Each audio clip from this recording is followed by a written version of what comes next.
On Monday, U.S. Secretary of State Antony Blinken called the foreign ministers of China, Russia, India, and some other countries.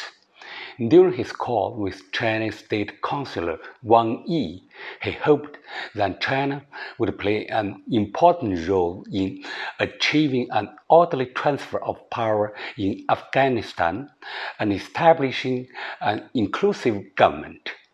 To put it bluntly, he is asking China for help. China never takes advantage of other countries, but I noticed that in the conversation with Blinken, Wang stressed that he opposes the US's deliberate efforts to contain China and damage China's legitimate rights and interests on the one hand, while seeking China's support and cooperation on the other hand. I want to tell the Americans that Wang's words were enthusiastically echoed by the Chinese public.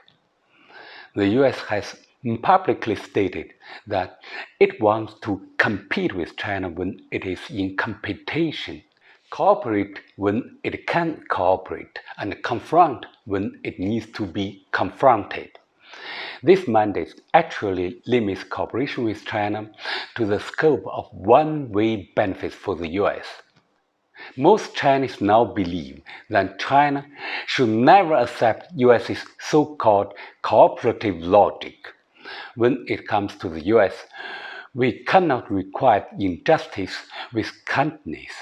Cooperation must benefit both sides.